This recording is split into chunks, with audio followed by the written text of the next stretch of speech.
can't escape. Your soul belongs to me.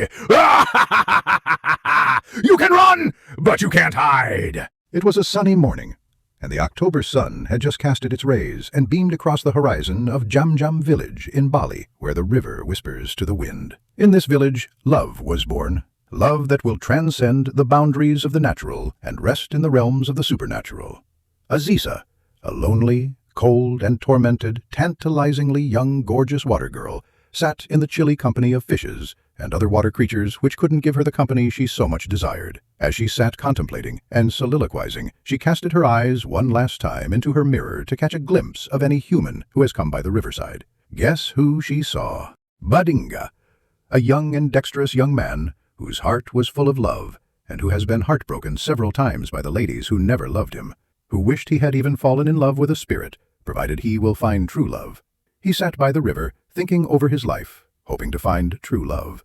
Little did he know that his life about to take a dramatic turn. Aziza's heart melted immediately. She set her beautiful blue eyes on this perfect gentleman. She was all the more determined to make her dream come true by having this young mortal she has been longing for a human love. Touch, hug, kiss, and curdle. She wanted to feel what it is like. Her curiosity turned to obsession. She had to have Badinga, but at what cost? Aziza knew what she wanted, and she was going to go after it no matter what.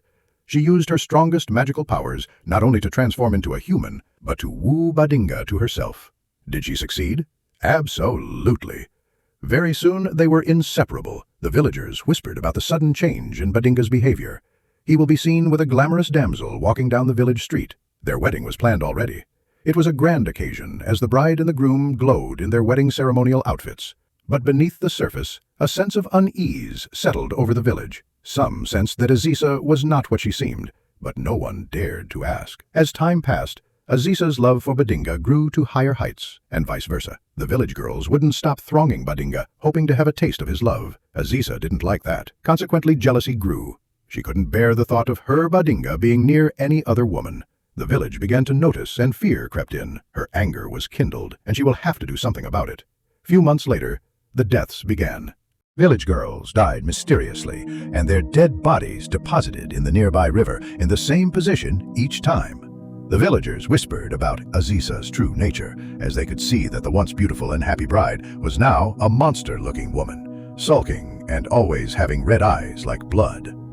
Badinga was torn between his love for his wife and the horror of what was happening around him. The fear started tormenting Badinga. He started hearing strange voices at night in his dreams, warning him to stay away from Aziza. He couldn't shake the feeling that he was trapped in a nightmare. Sometimes he would hear voices chattering and laughing in his room at midnight. What was going on? Badinga started avoiding his love and his house. He was always seen walking up and down the street, talking alone. Each time he enters the house, he would see Aziza in a very strange position, and she could be there 4 hours unmoved. On one of these occasions, Aziza's eyes were oozing of blood, and a pungent-smelling smoke filled his house. He ran out of his house in frustration. That was when he met Pastor Michael, a man of God who saw beyond the closed curtain everything that Badinga was going through. Pastor Michael told Badinga the truth. Aziza was not a normal woman, but a malevolent spirit from the river. She had been using her powers to manipulate him, chain his soul, and will eventually kill him. Pastor Michael warned Badinga, saying, "You must be careful. Aziza will not let you go without a fight. She will stop at nothing to keep you." But Aziza was already watching them, discussing from her magical mirror. Her presence could be felt by Pastor Michael. Aziza would not be denied. Nothing is going to stop her from owning Badinga. Badinga, upon returning to his house, saw a message written in blood on his door: "You can't escape." The words sent shivers down the spines of Badinga. As he turned to run away, he heard a voice whispering, "Badinga, my love, come back to me. You belong here." The river seems calling with that gentle and soul-searching voice. A force seems to pull him back into the house. Will Badinga avoid Aziza's clutches, or will he succumb to the voice of his love? Let's find out in the next episode. Don't miss the next episode coming up soon. Make sure you hit the subscription button below. Don't forget to comment, like, share.